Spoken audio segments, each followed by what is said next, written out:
And Balvinder joins us now live from Coventry. Good morning to you, Balvinder. Thanks very much for that report.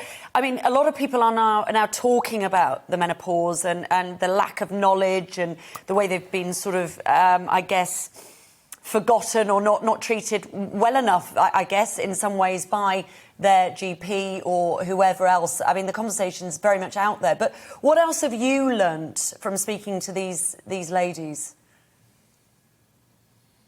I think the most important thing that I learnt when I was doing this is first of all, the number of women who had a story to tell, whether I was going out on the school run, just talking to mums, they all had something to say. But I mean, when you think about menopause, usually the first thing that came to my mind anyway when I first started out is it's hot flushes. It's when your periods stop. It usually affects women in their 50s.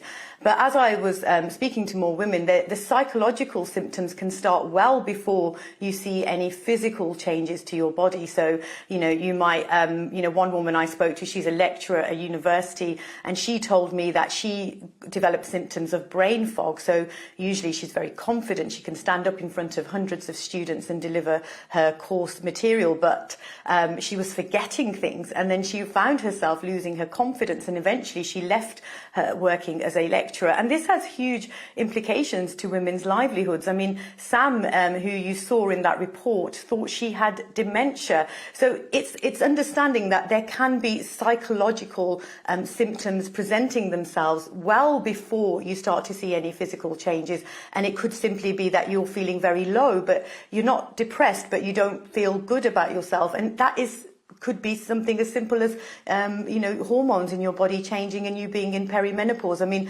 perimenopause can affect women in their late 30s, early 40s. And if you're just experiencing psychological symptoms, it can be quite difficult to diagnose. And it's understandable how, if you're saying to your GP, I feel really low, I don't know why, I'm anxious, and how they might say, well, you might be depressed, here's some antidepressants.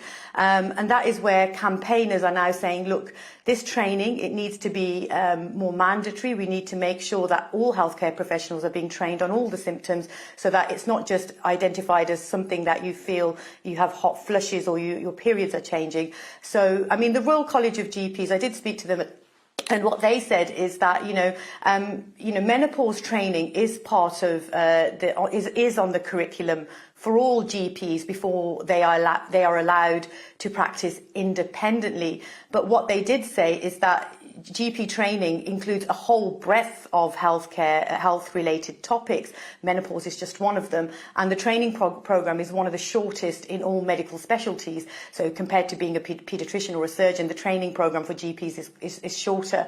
So they're saying that doctors can continue to develop their professional development and take an interest in women's health, but there's so many different medical related issues that GPs might be interested in, and women's health is just one of them. But campaigners are saying it's important.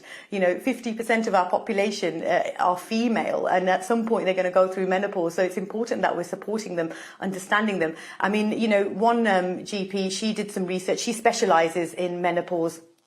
And she said that she spoke to 3,800 women, and 99% of them said that the symptoms of menopause negatively affects them at work. So, she said that more than half ended up taking time off work. 18% of the women she spoke to took off more than 8 weeks. So that has a huge impact on the workplace, productivity, and women in their 40s and 50s, potentially feel like they're at the peak of their career. This is where they've worked really hard to get to where they are, and suddenly they're experiencing cognition problems or low mood, which is affecting their performance at work. And I think what campaigners are saying, it's important that people understand that.